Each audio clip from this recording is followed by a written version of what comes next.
लग रहा है कि आज मोदी सरकार की पार्लियामेंट के सामने आज हम इतिहास में पहली बार, जो मोदी सरकार के टाइम में इतिहास में पहली बार आज औरतों की संसद है जो चली है। मोदी सरकार की पार्लियामेंट में तो 8 औरतें बैठी हैं, आज 250 औरतें किसानी आंदोलन में से संसद लगा रही हैं और मोदी सरकार को बोलना ही पड़ेगा उसके लिए। आपको नहीं लगता कि वहाँ भी ज़्यादा महिलाएं होनी चाहिए ताकि? मैं तो कहती हूँ, देखो घर में हम नौकर रखते हैं, एक नौकर रखता है वो अच्छा काम नहीं करता, दूसरा रखते हैं वो नहीं करता, तीसरा रखते हैं वो नहीं करता, तो लास्ट में हमें क्या करना पड़ता है कि सफाई हमें खुद करनी पड़ती है। इस राजनीति को साफ करने के लिए हमें इस राजनीति में खुद आना पड़ेगा, तो फिर ही राजनीति की सफाई तो आप डरते हो, हम मना करते हो कि हम? किसने बोला हम डरते हैं? हम किसान संगठन कह रहे हैं हम राजनीति से नहीं डरते। जब तक किसानी आंदोलन है तब तक हम राजनीति से डरते नहीं हैं। आपको किसने बोल दिया कि राजनीति से डरते हैं? हम तो बार-बार बिल्कुल नहीं डरते। चुनाव लड़िए, संसद में जाइए। हम राजनीति से नहीं डरते। हमारा फर्स्ट जो मतलब है ना,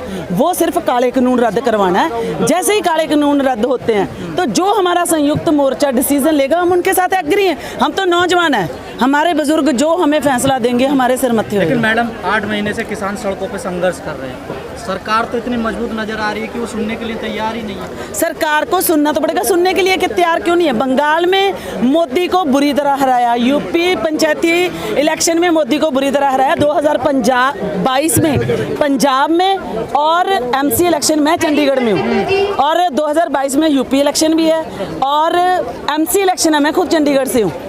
दिसंबर में एमसी इलेक्शन है। हम मोदी सरकार की बिल्कुल मतलब जड़ें हैं जो खत्म कर देंगे। लेकिन मैडम चुनाव हारने के बाद भी नरम नहीं पड़ रही सरकार? पड़ेंगे, धीरे धीरे जैसे जैसे जड़ें खत्म होती जाएंगी ना, अपने आप बोलेंगे और बोलेंगे, 100% बोलेंगे। कहते होते ना, घी सीधी उंगली से नहीं निकलता तो टेढ़ी में निकलेगा। हम शांतमय कर रहे हैं, ये जितना हम विरोध है जो भी कर रहे हैं हम शांतमय कर रहे हैं। बिल्कुल हमने कभी कभी हमें मवाली बोलते हैं, कभी आतंकवादी बोलते हैं। मैं मोदी सरकार को कहना चाहती हूँ, आप हमें आतंकवादी कहते हो, कोरोना टाइम में वही आतंकवादी आपके लोगों को ऑक्सीजन दे के बचाया।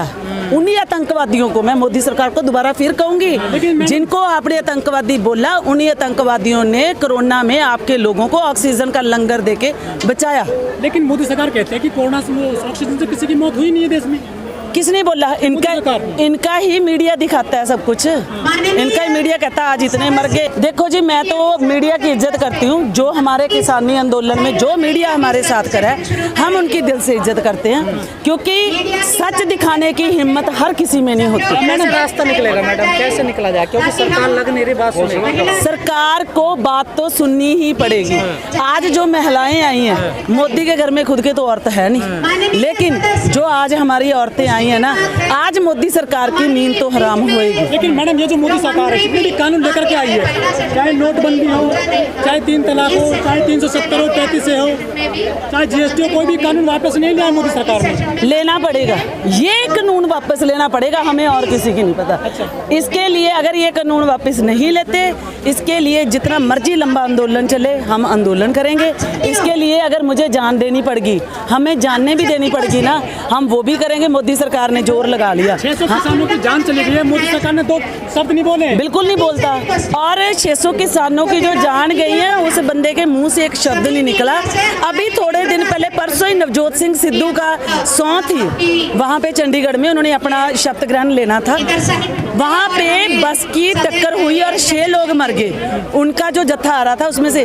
और नवजोत सिंह सिद्धू ने पहले 100 चुकी, उस तो बाद उन्होंने एक बारी भी ये वर्डिंग यूज़ नहीं की कि हाँ बहुत माड़ा होया, कि हाँ साडे ਜਿਹੜੇ देश जान कि 6 लोग शहीद हो गए। जिमें ही उन्होंने अपने शपथ ग्रहण खत्म किया, उस तो बाद 5-5 लाख का चैक जोड़ा कि कहता कि 5-5 लाख का चैक दिता जाऊगा। मैं नवजोत सिंह सिद्धू नूं पुछना चाहुंदी हां, थोड़े 5-5 लाख दे नाल साडे ਜਿਹੜੇ ਉਹ 6 लोग मरे ने, कि उन्हां दीयां जानां वापस आ जाणगीਆਂ? आपदियां राजनीतियां पिछे, आपदियां कुर्सियां पिछे साडे लोकां नूं मरवाई जांदे आ। जो कृषि मंत्री हैं वो बिल्कुल भी अपनी बात से पीछे नहीं हट रहे हैं, कह रहे हैं कानून वापस नहीं करेंगे। तोमर साहब को मैं चैलेंज करती हूँ, काले कानून तो आप रद्द करोगे और हाल हालत में करोगे। हम वहाँ पे बैठे हैं तो काले कानून रद्द करवा के हटे। आज इकट्ठे हुए हैं महिला संसद के लिए। सरकार की से सिर्फ 120 मीटर की दूरी पे बैठे हैं और अपना पक्ष मजबूती से रखने के लिए बैठे हैं।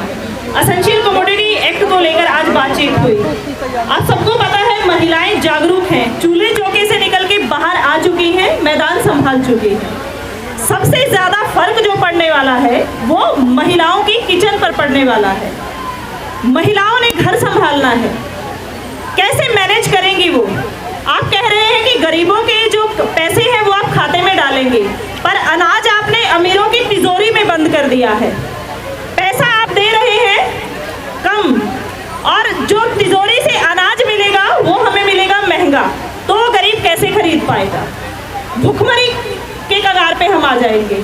भूखमरी होगी तो बेरोजगारी, भूखमरी, सबसे जो माहौल बनेगा वो एक बहुत गलत माहौल बनने वाला है। तो सरकार से यही निवेदन है कि इन कानूनों को जितनी जल्दी से जल्दी हो सके रद्द किया जाए। इसमें सुधार की कोई गुंजाइश ना हमने पहले रखी थी ना हम आगे रखेंगे। हमें ये कानून रद्द चाहिए, मतलब चाहिए। आप कह रहे हैं कि इस संसद में और उस संसद में क्या अंतर है? तो उस संसद में महिलाओं के लिए बहुत कम जगह है। वहाँ कुल 8 से लेकर के 10% सांसद महिलाएं हैं और जो हम लोग मांग कर रहे हैं कि रिजर्वेशन हो, उनकी संख्या बढ़ाई जाए, उसको कोई मानने को तैयार नहीं है। लेकिन यहाँ पर महिलाओं को पूरा मौका मिला है कि वो जो जनता की आवाज़ है, जो आम महिलाओं की आवाज़ है, उसको यहाँ पर उठाएं। और आप देखिए कि उन्होंने कितनी तैयारी करके इस विधेयक के बारे में, इस कानून के बारे में इतने अच्छे तरीके से उसकी समीक्षा की है और उसकी आलोचना की है और बताया है कि ये जो आवश्यक वस्तु कानून खत्म कर दिया गया है, उससे रोज़मर्रा के सामान पर, उसके दाम पर कितना असर पड़ा है। चाहे वो खाने पकाने का तेल हो और चाहे वो दूसरा सामान हो, जो किसान उसको पैदा करता है, यानी सरसों पैदा करता है, उसका दाम तो कम हुआ है, लेकिन सरसों का तेल बेचने वाले अडानी जैसी कंपनियों ने दाम दोगुना कर दिया है। ये इस कानून का सीधा सीधा असर लोगों की गृहस्थी पर पड़ा है। इसके अलावा उन्होंने ये भी बताया कि इस कानून में क्या क्या कमियां हैं, कि अगर कोई कंपनी एक्सपोर्ट निर्यात करना चाहती है तो उसको सरकार कतई रोकेगी नहीं, वो जितना मर्जी निर्यात कर सकती है। तो जो हमारे महिला सांसदों ने यहाँ बात रखी, उन्होंने ये मांग की है कि ये सरकार इस कानून को रद्द करे और इसके साथ साथ जो अन्य काले कानून हैं उनको भी रद्द करे और जो MSP का कानून है उसको कानूनी रूप दे। MSP की जो बात है उसको कानूनी रूप दे, ताकि किसानों को, जैसे स्वामीनाथन कमीशन आयोग ने कहा था, जो उनकी लागत है कम से कम उनकी लागत पूरी करके उसके अलावा उनकी कुछ कमाई भी हो जाए। इसलिए MSP ज़रूरी है और MSP को कानूनी शक्ल देना ज़रूरी है।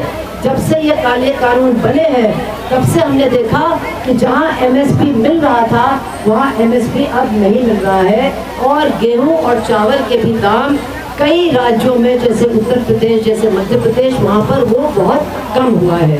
तो ये मांगे हमारे सांसदों ने बहुत अच्छे तरीके से जनता की तकलीफ का बहुत अच्छा वर्णन करते हुए रखा है और उन्होंने कहा कि जिस सरकार ने इन कानूनों को बनाया था अपने बहुमत का दुरुपयोग करके, पूरी तरह से जो जनवादी तरीका है उसको ताक पर रख करके गैर कानूनी तरीके से इन 3 कानूनों को पारित किया था।